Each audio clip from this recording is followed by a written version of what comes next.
Black woman arrested in her own home, but she stayed calm because she's the FBI agent who trains them. Hello everyone, before we begin today's video, I need your help.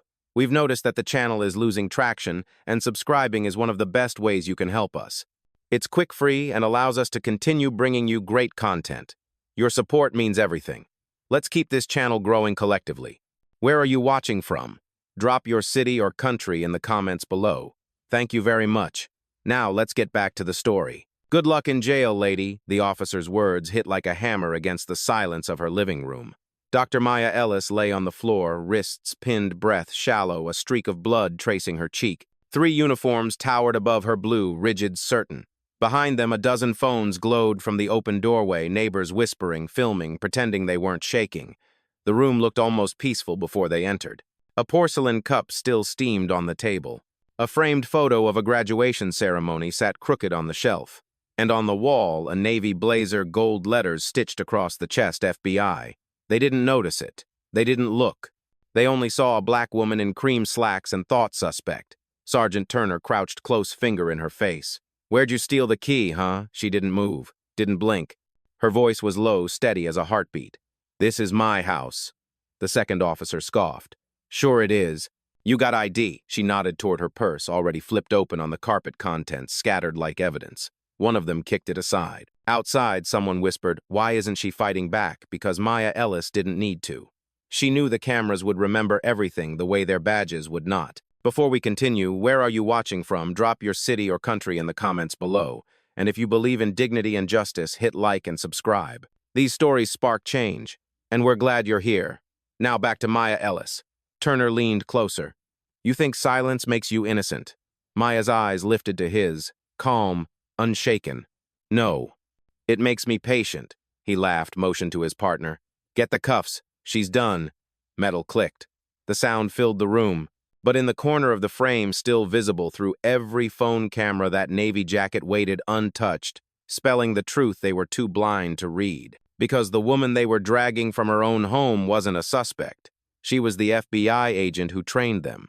By the time they dragged her toward the couch, the house had gone silent again, not peaceful but suspended. Dr. Maya Ellis sat back, slowly, wrists still cuffed, the faint hum of police radios echoing off her walls. A framed quote hung just above her head, calm is a weapon.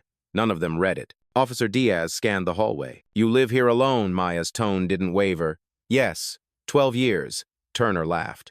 12 years, you must have broken in early. The joke landed flat, but it landed hard. On the floor, shards from her spilled cup reflected blue and red flashes leaking through the window blinds. Outside, the same neighbors who once asked her for safety workshops now filmed in disbelief. They didn't recognize the woman who'd trained half the city's crisis unit. Not like this. Where's your ID? Diaz pressed. In my purse, she said. You already dumped it out. He ignored her, muttering into his shoulder mic. Turner stepped closer, scanning the family photos, each one showing her at a graduation podium in classrooms with officers. He frowned. These pictures, where'd you get them? Maya's answer was soft, almost kind. You can find them on your department's website. For a split second, Turner hesitated. The face in the photo and the face on the carpet were the same, but bias was quicker than recognition. He shook it off. We'll see about that. Outside, a college student filming whispered to his friend. That's her. She teaches de-escalation at Quantico. His friend hissed back. Then why's she letting them do this? Because Maya knew the lesson had to unfold exactly like this, not in a classroom, but in their hands, their choices, their arrogance. Her eyes flicked to the bookshelf. Hidden behind a plant sat a small black speaker still connected to her phone. She tilted her head slightly, voice calm, echo, start recording. Internal log home incident. A soft chime confirmed. The system was live. Turner didn't notice. He crouched again, voice low, condescending. People like you always got an excuse. Maya looked straight at him. People like me always have evidence. He froze not from fear, but from the first crack of doubt. And in that stillness, the scene shifted from arrest to reckoning. The hum of the police scanner filled the room like a heartbeat gone wrong. Maya sat perfectly still on the couch, her wrists cuffed against soft beige fabric. The contrast looked surreal, iron against cream. Every movement echoed. Every breath felt recorded. Officer Diaz paced by the doorway, muttering to dispatch. Female suspect detained. Possible trespass. ID unverified. Unverified. The word stung not because it was new, but because it was familiar. 15 years earlier, a younger Maya stood in a police lobby reporting a burglary. The desk sergeant had looked at her the same way, like competence couldn't belong in her skin. He'd asked 3 times if the car she drove was really hers. She remembered leaving that night and promising herself something simple: never raise your voice in a room built to silence you. Back in the present, Turner's radio crackled again. Unit 23 status. He ignored it, staring instead at the wall where the FBI blazer hung. Whose jacket is that, he asked. Maya didn't answer. He stepped closer, lifted it slightly, read the embroidered tag ELLL. He froze for half a beat, then forced a smirk. Cute. You buy that online? Maya's gaze didn't move. You should ask your training coordinator where she got hers. The air thickened. Diaz looked up. You said what? Maya didn't repeat it. She didn't need to. Outside, a neighbor whispered to the camera, they still don't get it. Another voice replied, they never do until it's too late. Turner reached for the radio again, irritation growing in place of reason. Dispatch. Run a search, Ellis Maya. Cross-check with local property records. A pause. Static. Then a calm voice replied, affirmative. Dr. Maya Ellis, resident and owner, 4210 Norwood Avenue. Current active Federal Clearance Bureau Division. The silence that followed was the loudest sound of the night. Diaz blinked. Did she just say Turner cut him off? Probably a glitch. Keep her here. But the glitch didn't end. A notification tone chimed from the speaker behind the plant. A digital voice announced, recording saved, transcription uploaded to internal review system. Maya's eyes met Turner's. Calm, unbothered. You were right about one thing, Sergeant. Yeah, what's that? Everything you say is being recorded. And for the first time, he looked unsure which side of the law he was standing on. From across the street, a porch light flicked on. A voice cut through the humid night air, trembling but clear enough to carry. That's her house. You've got the wrong person. Phones turned. The crowd shifted. In the frame of every recording, Maya sat bound but upright, her calm posture a contradiction too heavy for the lens to hold. Officer Diaz stepped outside, hand raised. Ma'am, step back. But the woman didn't. Her name was Ruth Jennings, 61, retired teacher, the kind who didn't like confrontation but hated injustice more. She pointed across the lawn. Dr. Ellis lives there. I walk her dog when she's out of town. Turner muttered under his breath, oh great, now we got witnesses. He motioned to Diaz. Get her off the property. Inside, Maya spoke quietly, almost to herself. It always starts with one voice. She remembered Quantico the first time she lectured a room full of recruits on escalation. She'd said, when the public loses fear and starts talking, that's when systems start shaking. And now that lecture was walking itself across her front yard in real time. Diaz stepped outside again, speaking into his radio. We've got interference from locals. From the sidewalk, Ruth shouted, interference, I'm verifying her address. Laughter broke out in the crowd, uneasy, sharp, human. Turner slammed the door. This is getting out of hand. But the moment the latch clicked, another sound followed, a faint buzz from the speaker on the bookshelf. Internal alert, civilian witness statement recorded. Diaz turned frowning. Where's that coming from? Maya lifted her chin slightly. From the part of the house you forgot to check. The radio crackled again, different tone this time. Command to Unit 23, status clarification, subject Ellis flagged as federal personnel. Confirm custody reason. Turner's eyes twitched. Command, say again, static.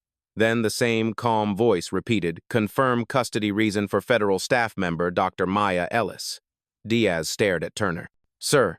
Federal. Turner barked back. She's bluffing. She must have hacked something. Maya finally spoke, voice steady.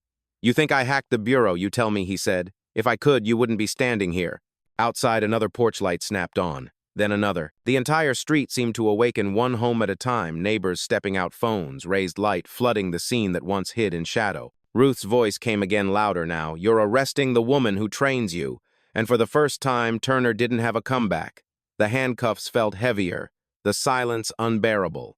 Because the street, the witnesses, the system itself was beginning to recognize her. By the time the third patrol car rolled up, the street was a gallery of flashing lights and shaky phone screens. What began as an arrest had become a broadcast. Inside, Maya still hadn't moved. Her living room looked like a crime scene designed by irony law enforcement, surrounding the only person in the room who understood the law better than any of them. Officer Diaz's radio kept chirping with half-finished sentences. Unit 23. Verify federal clearance. Repeat, federal clearance pending confirmation. He lowered the volume, glancing toward Turner. "Sir, they're checking her record." Turner's jaw clenched. "Then we'll save them the trouble. Load her up." He reached down to pull her by the arm, but Maya's voice stopped him cold. "Careful, Sergeant. Every movement you make is feeding into a federal review system. The next lesson I teach might use your name." The words weren't loud, but they carried the precision of a bullet. Diaz hesitated. He looked again at the jacket on the wall, the photo on the shelf, the calm in her eyes. He whispered almost to himself, "She's not lying." Turner snapped, what Diaz didn't answer. He stepped back, lowering his radio completely. Outside, Ruth was still shouting, "You're on camera, officers. The whole block's recording." Another neighbor joined in. "Check your feed. She's trending." Phones everywhere lit up with hashtags number Dr. Maya Ellis, number arrested in her own home, number justice in plain clothes. The junior officer, barely out of academy, fumbled his stance. "Sir, maybe we should wait for confirmation." Turner spun on him. "We are the confirmation." Maya looked up at him slowly. "That's what every wrong man in power says before he loses it." Diaz stepped toward the window, peering out at the growing crowd. He murmured commands, not answering anymore. Turner's voice cracked. "They'll back us." Maya tilted her head. "No, they're watching." Another ping from the bookshelf speaker, recording uploaded to Bureau Ethics Cloud. "File tag bias training live incident." The youngest officer whispered bias. "Training," Maya nodded once. "Congratulations. You just became the case study." For a long moment, no one moved. The police lights flickered across her calm face like a slow confession. Outside, the crowd chanted her name, not from fandom, but from recognition. Turner swallowed hard, realizing the night had turned on him. He whispered under his breath, "What the hell are you?" Maya looked up, the cuffs still tight, the control already hers. "I'm the reason you're supposed to think before you act." The house vibrated with the pulse of sirens and shame. Every flashing blue washed over Turner's face like a slow confession. He was sweating now, one hand still gripping the radio, the other hovering near his holster as if control could be reloaded. Diaz broke the silence first. "Sergeant Dispatch is requesting a call-in from your supervisor." They said, "Immediate." Turner snapped, "Tell them I'm busy." Diaz hesitated. "They said it's Director Lane." The name landed heavy. Lane didn't call field units unless something was about to end or begin. Maya watched him quiet, analytical. She'd seen this exact behavior 100 times at Quantico. Men who mistook noise for authority, now facing the one thing they never trained for: accountability. Turner pressed the radio. "Director, this is Sergeant Turner. We've got a situation." A woman's voice cut through the static, cool and lethal. "Yes, Sergeant. The situation is that you've unlawfully detained one of my agents." Turner froze. Diaz looked away. The rookie's eyes widened. "Ma'am, I don't speak," the voice commanded. "Just listen. You're in Dr. Ellis's residence. She's our senior behavioral instructor, the one who literally trains your department's liaison team." The air in the room turned thin. Maya remained still, her tone almost compassionate. "You see, Sergeant, that's the sound of your ladder breaking." From outside, Ruth's voice carried through the window. "They're talking to the Bureau. It's over." The crowd shifted, a collective murmur of disbelief and satisfaction. Turner's throat worked, but words wouldn't come. He muttered, "This can't be real." Maya tilted her head. "Reality doesn't need your permission." Diaz took a cautious step closer. "Dr. Ellis." "Ma'am, we didn't know." She looked up, eyes steady. "That's the problem. You never ask. You assume." Director Lane's voice came again, measured and final. "Dr. Ellis, internal review has been initiated. Your evidence feed's been received. Do you require on-site extraction?" Maya shook her head. "No, Director. They'll finish the lesson themselves." Turner turned pale. Lesson Maya met his gaze expression unreadable. "Yes, the part where you learn what restraint really means." Outside camera flashes sparked through the blinds like lightning, and for the first time the officers looked less like enforcers and more like subjects under interrogation. In the soft hum of her recording device, the words, "Federal Ethics Log Active," repeated again, quiet, relentless, and absolute, like justice whispering its own name. The room had turned into an echo chamber, radios, whispers, the faint murmur of the crowd leaking through the window. Maya sat motionless in the center of it all, a calm axis in a collapsing storm. Her wrists were still bound, but the balance of power had already shifted. Everyone in the room could feel it. Sergeant Turner took a step back, running a hand over his face. His voice trembled for the first time. "Uncuff her." Diaz blinked. "Sir, you heard me. Do it." The rookie hesitated, glancing between them. "Protocol," says Turner, snapped. Forget protocol. Just do it. The click of the cuffs unlocking sounded louder than any siren outside.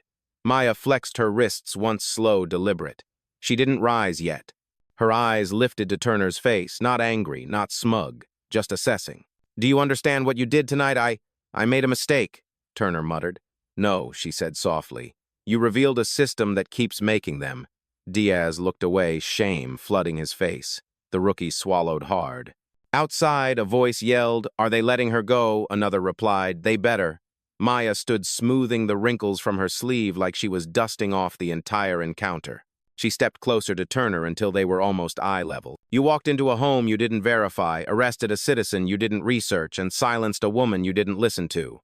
Tell me, Sergeant, what part of that sounds like protection?" He couldn't answer. His mouth opened, then closed again, the same way the crowd outside gasped when the truth had landed.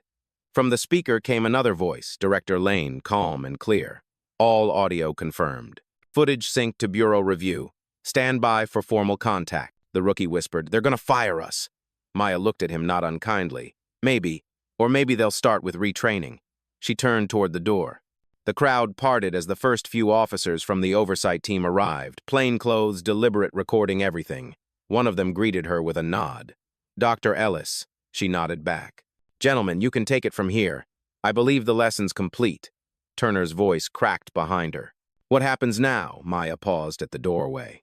"Now you file your own report. You write down every assumption you made tonight. And if you're smart," she looked back, eyes like glass, "you'll start it with an apology." The crowd erupted outside as she stepped into the light. Phones lifted. Flashes burst. For the first time that night, the story wasn't about her arrest. It was about her composure and the silence that had taught an entire department what justice really looks like. 2 hours later, the neighborhood was quiet again. Police cruisers gone. Cameras dimmed. But inside the Bureau's downtown field office, the night had just begun. Rows of monitors glowed inside the Internal Affairs command room, each replaying the same footage from a dozen phones, different angles, same humiliation. Maya's voice echoed through the speakers like a verdict. "You walked into a home you didn't verify." Director Lane stood behind the analysts, arms crossed, watching in silence. Across the room, Turner Diaz and the rookie sat in a row of metal chairs, pale, sleepless, stripped of their weapons. "How long will this take?" Turner muttered. Lane turned to him, her voice like ice. "As long as it takes to dismantle arrogance." Maya entered quietly, no entourage, no badge on display, just her calm. It filled the room faster than any authority could. The agents at the monitors turned instinctively. Everyone had seen the video. Everyone had seen her restraint. Lane gestured toward the table.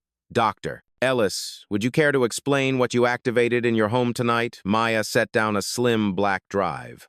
"Protocol, Echo 7. It's a training override. When triggered, it records an officer's behavior in real time and uploads it to the Bureau's ethics cloud. It was meant for simulations." She looked at Turner. "Until tonight." Diaz rubbed his temples. "So we were part of a test." "No," she said. "You created one." Silence settled thick and heavy. Lane nodded to a technician who zoomed in on a paused frame, Turner gripping Maya's arm, the expression on his face frozen mid-contempt. "This," Lane said, "will be required viewing for every recruit next quarter." The rookie's voice cracked. "Dr. Ellis, are you going to press charges?" Maya looked at him, young, scared exactly how bias survives unexamined. "No, but I am filing a report for reform. What happens to you depends on how you respond when the camera's off." Lane smiled faintly. "That's why she trains us." Maya turned to leave, stopping by the doorway. "Director, I want the footage released to our interdepartmental ethics course. Name it what it is. The night they arrested their instructor." Turner buried his face in his hands. Diaz stared at the floor. Outside, the glass wall dawn crept across the skyline. The same sun that once lit flashing sirens now rose over accountability. And in the reflection of that office glass, Maya's face appeared calm, not triumphant, not bitter, just certain. Justice finally looked like composure. 2 hours later, the neighborhood was quiet again. Police cruisers gone. Cameras dimmed. But inside the Bureau's downtown field office, the night had just begun. Rows of monitors glowed inside the Internal Affairs command room, each replaying the same footage from a dozen phones, different angles, same humiliation. Maya's voice echoed through the speakers like a verdict. "You walked into a home you didn't verify." Director Lane stood behind the analysts, arms crossed, watching in silence. Across the room, Turner Diaz and the rookie sat in a row of metal chairs, pale, sleepless, stripped of their weapons. "How long will this take?" Turner muttered. Lane turned to him, her voice like ice. "As long as it takes to dismantle arrogance." Maya entered quietly, no entourage, no badge on display, just her calm. It filled the room faster than any authority could. The agents at the monitors turned instinctively. Everyone had seen the video. Everyone had seen her restraint. Lane gestured toward the table. "Dr. Ellis, would you care to explain what you activated in your home tonight?" Maya set down a slim black drive. "Protocol Echo 7. It's a training override. When triggered, it records an officer's behavior in real time and uploads it to the Bureau's ethics cloud. It was meant for simulations." She looked at Turner. "Until tonight." Diaz rubbed his temples. "So we were part of a test." "No," she said. "You created one." Silence settled thick and heavy. Lane nodded to a technician who zoomed in on a paused frame, Turner gripping Maya's arm, the expression on his face frozen mid-contempt. "This," Lane said, "will be required viewing for every recruit next quarter." The rookie's voice cracked. "Dr. Ellis, are you going to press charges?" Maya looked at him. Young scared exactly how bias survives unexamined. "No, but I am filing a report for reform. What happens to you depends on how you respond when the camera's off." Lane smiled faintly. "That's why she trains us." Maya turned to leave, stopping by the doorway. "Director, I want the footage released to our interdepartmental ethics course." "Name it what it is." "The night they arrested their instructor." Turner buried his face in his hands. Diaz stared at the floor. Outside, the glass wall dawn crept across the skyline. The same sun that once lit flashing sirens now rose over accountability. And in the reflection of that office glass, Maya's face appeared calm, not triumphant, not bitter, just certain. Justice finally looked like composure. By mid-morning, the footage had reached the Bureau's headquarters in D.C. Security chiefs, public relations officers, even the director himself, had watched the same 8-minute clip, a black woman in her own home, handcuffed by men she'd once trained to prevent exactly that. The official statement was supposed to take weeks. It took 3 hours. Effective immediately, Sergeant Gregory Turner and Officer Luis Diaz are suspended pending full review. The Bureau expresses full confidence in Dr. Maya Ellis, senior behavioral instructor, whose professionalism under pressure exemplifies the standards we strive to uphold. News outlets ran it on loop. But for Maya, the real moment wasn't on television. It was in the conference room at Quantico, where she stood in front of 60 recruits who had just finished watching the unedited footage. The lights were low. No music, just the truth projected 6 feet high on the wall behind her. "You'll notice," she said, her voice even, "that I didn't shout. I didn't resist. I didn't even raise my voice when they called me a liar." She paused, letting the image of the handcuffs linger. "Because authority isn't volume, it's precision and restraint." A hand went up in the back. "Dr. Ellis, were you scared?" She smiled faintly. "Of course. Fear's not weakness. It's data." The room went still, that particular kind of silence when learning turns into reflection. Another recruit spoke up. "What happened to them, ma'am?" Maya looked toward the screen, paused on the moment she turned her gaze on Turner. "They're under investigation." "But that's not the lesson." "Then what is?" someone asked. "That when systems fail, people watch. And when people watch, truth spreads faster than excuses." Behind the glass, Director Lane observed quietly. She didn't interrupt. She didn't need to. Maya was teaching the curriculum no textbook could. Maya turned off the projection. The room returned to daylight. She looked around at the faces, diverse, alert, still shaken. "Every one of you will wear a badge. Some of you will face bias, some will wield it. The choice is what defines your service." She gathered her notes, sliding them into her folder labeled Echo 7 Report. "Remember this," she said as she left. "Justice isn't reactive. It's deliberate." As the door closed behind her, the recruits remained silent, not out of fear but respect. On the projector's darkened screen, the faint reflection of her walking away looked almost symbolic. A woman once mistaken for a criminal, now teaching a generation what integrity truly looks like. By the end of the week, the story had left the Bureau. It was everywhere: morning news podcasts, TikToks dissecting every frame of the arrest. Clips of Maya's calm face, her quote, "Reality doesn't need your permission," had already been turned into thousands of duets. But fame wasn't comfort, it was exposure. Outside, her townhouse cameras lined the curb. Some shouted praise. Some shouted questions that weren't really questions. "Dr. Ellis, do you forgive them? Was it racism or just bad policing? Are you staying with the Bureau?" She never answered in sound bites. She never performed. Instead, she'd nod politely, step into her car, and drive to Quantico, where real work waited, quiet, untelevised, essential. But online noise had its own momentum. Commentators debated her motives, her composure, her tone. One viral post accused her of setting them up. Another called her too calm to be a victim. And in the digital roar, the same pattern emerged, people dissecting a woman's restraint instead of the system's failure. Director Lane called her late one night. "You've started something larger than training Maya." "I didn't start it," she said. "They did." "You know what I mean," Lane replied. "The public wants to hear from you directly. They're asking for a statement. Then they'll get one, but on my terms." The next morning, Maya walked into the Bureau's auditorium. A press backdrop waited, but no teleprompter. Cameras rolled. Reporters shuffled. She stood at the podium with no notes, no script, just the truth that had been waiting years to surface. "I am Dr. Maya Ellis. I'm an FBI instructor, a homeowner, and a black woman in America.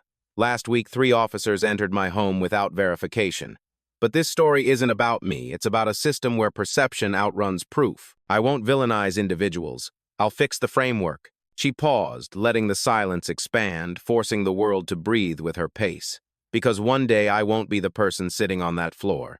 It'll be someone without clearance, without a camera, without witnesses. And they'll need a system that remembers their humanity before it questions their right to exist." The room was still. Even the camera shutters seemed to hold their breath. Maya closed the folder in front of her. "This isn't vengeance," she said softly.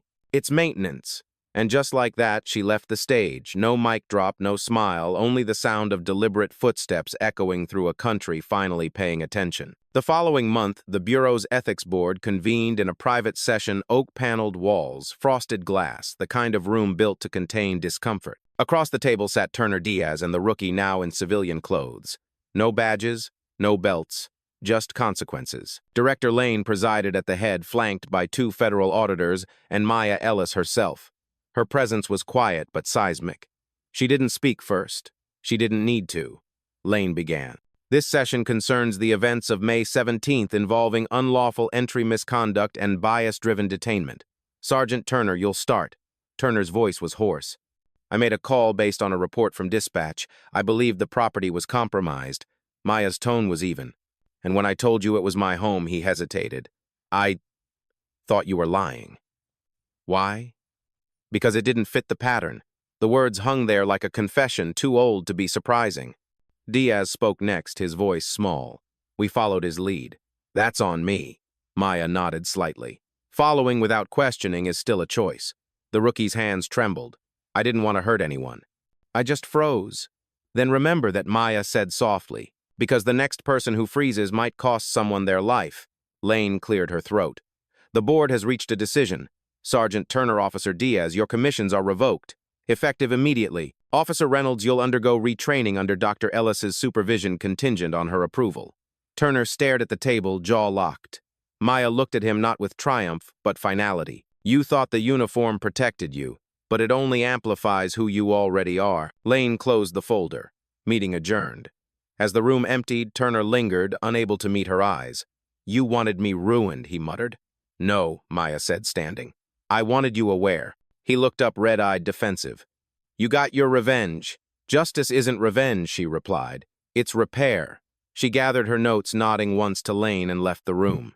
In the hallway, the morning light poured through the windows, sharp, white, unflinching. Outside, a group of recruits waited lining the corridor in silent respect.